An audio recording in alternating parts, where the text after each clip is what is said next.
Hoje eu recebo a professora Fátima Câmara. Ela é mestra em psicobiologia pela Universidade Federal do Rio Grande do Norte e possui 25 anos de experiência como docente do Instituto Federal de Educação em Ciências e Tecnologia.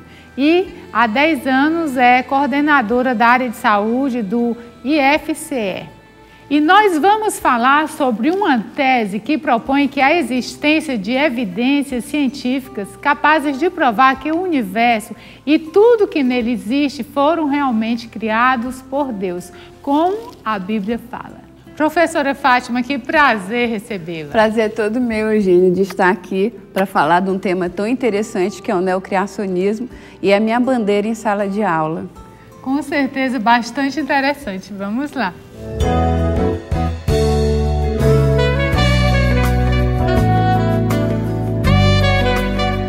Professora, a teoria do criacionismo científico realmente busca provas para as verdades da Bíblia? Nesse primeiro momento, a gente tem que diferenciar o que é criacionismo fundamentalista, aquele que se baseia na palavra, do criacionismo científico. O primeiro é a fé pura, é a fé genuína, é a que vem de Deus, é a que vem de dentro, é a dádiva. A pessoa acredita porque está aí na palavra, porque está na Bíblia. Já o criacionismo científico, que atualmente ele é chamado de neocriacionismo, ele se baseia usando a ciência. Ele nem precisa usar a Bíblia. O que ele faz? Ele tenta, através da matemática, da estatística, do design biológico inteligente, ele tenta provar que realmente tem um projetista e que esse projetista, que nós podemos chamar de Deus, ele que criou tudo o que tem na face da Terra. E religião e ciência podem andar juntas? Bom, se essa pergunta for feita para um neocriacionista ou criacionista fundamentalista, com certeza. Por quê? Porque a Bíblia ela traz versículos que a gente vê esse versículo na ciência. O próprio Einstein, quando ele estudava, ele dizia por que Deus criou o mundo. Ele falava que a ciência aproximava o homem de Deus. Ele falava que a religião sem ciência ela é cega e a ciência sem religião ela é manca. Outros também, como o próprio Newton, que antes dos 27 anos de idade, ele escreveu cálculo 1, cálculo 2, cálculo 3, cálculo 4, e enfadado foi estudar a Bíblia. Então ele dizia que a Bíblia e que a religião aproximaria as pessoas de Deus.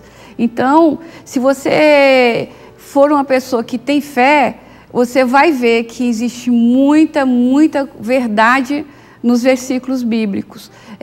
Nos versículos como que estão no Salmo 104, que falam da variabilidade que Deus criou na terra, dos versículos que estão no Salmo 139, que assombrosamente a gente foi criado por Deus. Enfim, Hebreus, tantos outros versículos. Quais as diferenças que existem entre as teorias da criação e as teorias da evolução? A teoria da evolução, ela é toda baseada em alguns princípios que vêm a partir do nada. Ela utiliza palavras como acaso, mutação, tudo se baseia na mutação, do menos complexo para o mais complexo, ou seja, nós começamos lá com uma bolinha, com coacervatos de proteína, passamos por procariontes, primeira célula eucariótica, até chegar no multicelular, até chegar no homem, que é o ser mais evoluído. Então, ela fala dessa complexidade aumentando. A criação, não. Ela coloca que esse Criador já criou todas as coisas complexas, já criou todas as formas existentes como elas são. E o que está acontecendo é uma involução, é uma extinção em massa, é uma deterioração dessas formas. E se você for analisar mesmo os biomas, os ecossistemas, a gente está vendo um processo de extinção, um processo de regressão, de involução. Então, o criacionismo, ele também coloca que o homem é um ser especial, é a criação especial de Deus. Já a evolução, Darwin colocou o homem como sendo mais um animal na escala zoológica.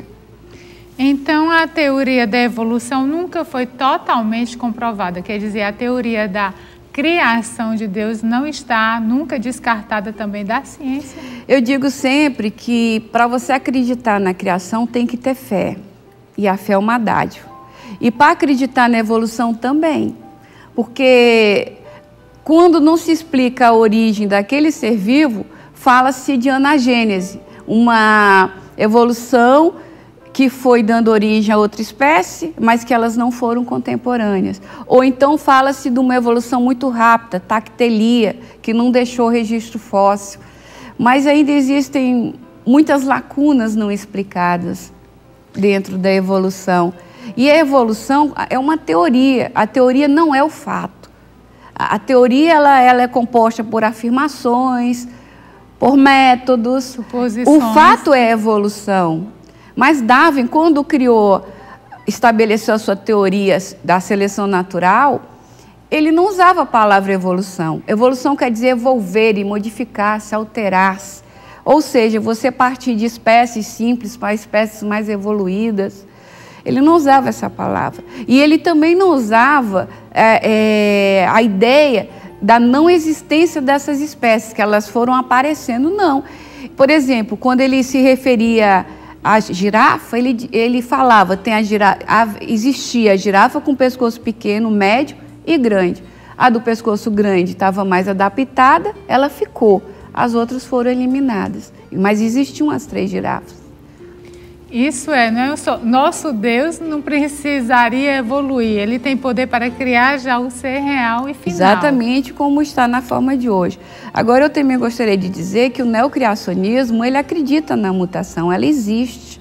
Só que não seriam suficientes para nós termos tantas espécies maravilhosamente complexas. 30 milhões de espécies diferentes. Se você imaginar que o cérebro, que pesa 1,3 kg, tem 50 bilhões de neurônios e cada neurônio tem de 10 mil a 100 mil conexões com seus neurotransmissores e basta um errinho nisso para dar uma doença mental. Então, como isso na estatística é explicado? Na análise combinatória? É verdade, com certeza a própria criação dá o atestado da existência de Deus. Exatamente. E dê exemplos, professora, da credibilidade do neocriacionismo. A tecnologia atual permitiu mostrar coisas que nós não conhecíamos antigamente. Então a gente não tinha ideia da célula, da complexidade interna de uma célula. A gente não tinha ideia do espaço realmente. A ideia definitiva de saber que tem lá fora bilhões de galáxias com milhões de estrelas iguais ao nosso Sol. Então, se a gente parar para pensar um pouquinho no design do ultramicroscópico ao ultramacroscópico, é muito semelhante. Vamos imaginar o átomo. O que nós temos no meio do átomo? O núcleo, né? E na eletrosfera, os elétrons girando. Agora imagine a galáxia. O que nós temos no meio? Por exemplo, o Sol, envolvendo o Sol, os planetas. Então, é muito, muito bem organizado do ultramicroscópico para o ultramacroscópico. Então, há de se pensar que a evolução, ela fala do acaso. Será que o acaso é suficiente para criar tantas coisas? Com certeza não. E quais evidências concretas já foram encontradas cientificamente que provam o que diz a Bíblia? A redondeza da Terra já era falada na Bíblia, né? Com certeza. Isaías falava da redondeza da Terra. As estrelas já eram também comentadas em Eclesiastes.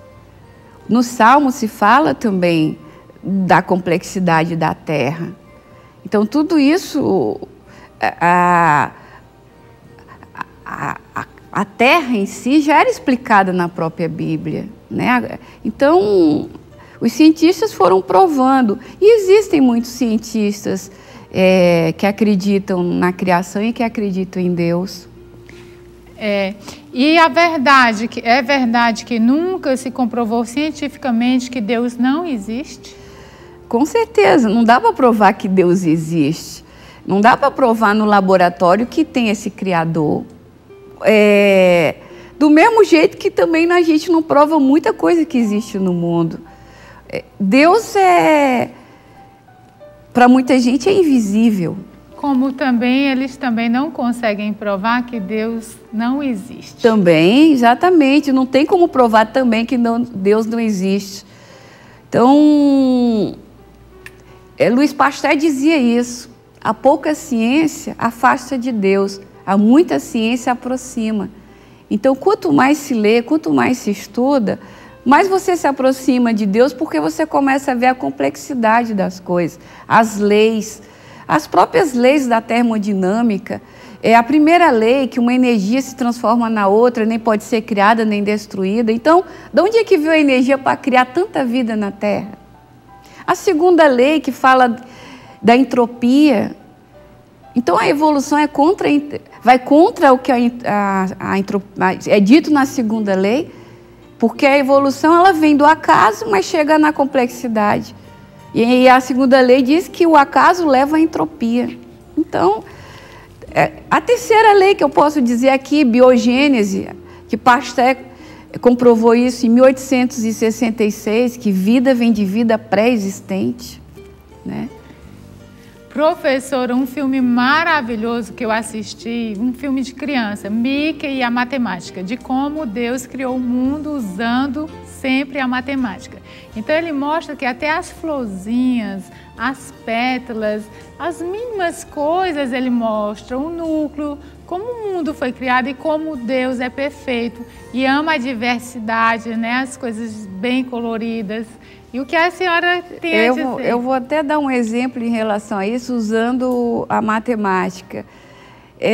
Fala-se muito de mutações para nós termos tudo o que existe hoje.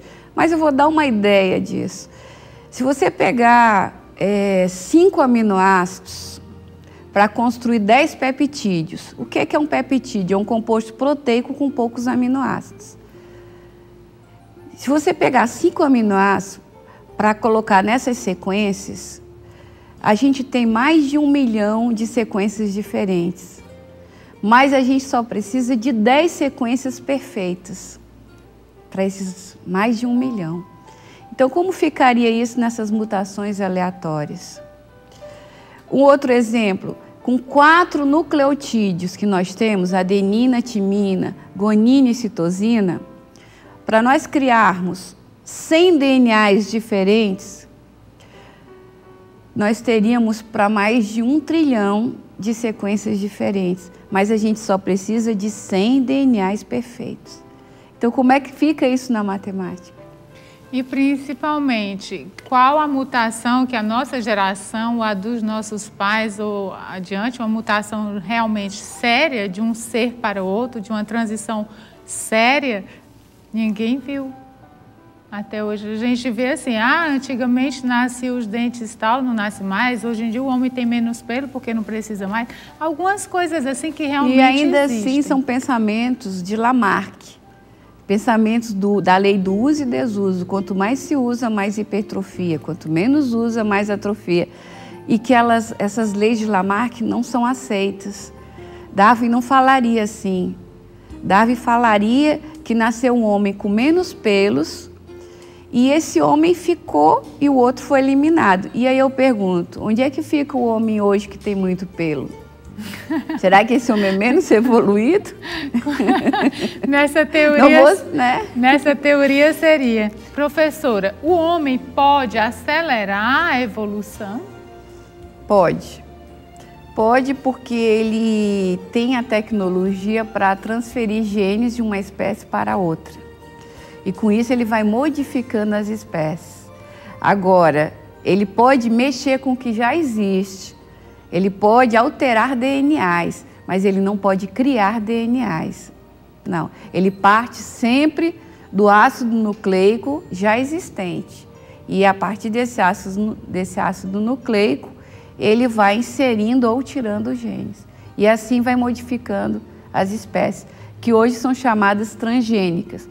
No caso das raças caninas, que foi um processo de seleção artificial, ele foi fazendo cruzamentos por escolhas, mais utilizando inicialmente o fenótipo, que é a expressão do gene, do que o gene em si. Depois é que ele teve a tecnologia de usar o gene.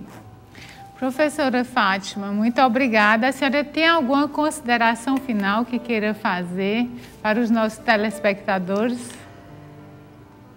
É que a fé é uma dádiva de Deus, que a fé você pode pedir a Deus para tê-la, e que existe uma complexidade de vida tão grande na Terra que é muito, muito difícil acreditar que isso tudo tenha vindo do acaso. Se você realmente estudar a biologia dos seres vivos, vai ver que tem sim um design muito inteligente e que nem em trilhões de anos essas mutações seriam suficientes para se criar a vida como tem na Terra hoje. Professor, o homem às vezes se acha igual a Deus, quer ser um Deus, mas até hoje não conseguiu inventar a água e ele sabe a fórmula da água, H2O. Não consegue unir os átomos, né, para fazer a água. Do mesmo jeito é a incapacidade dele de dar o sopro da vida na matéria inanimada. Isso aí só Deus, gente, pode fazer. É a pura verdade. Obrigada. Eu é que agradeço essa oportunidade de estar aqui falando da criação de Deus.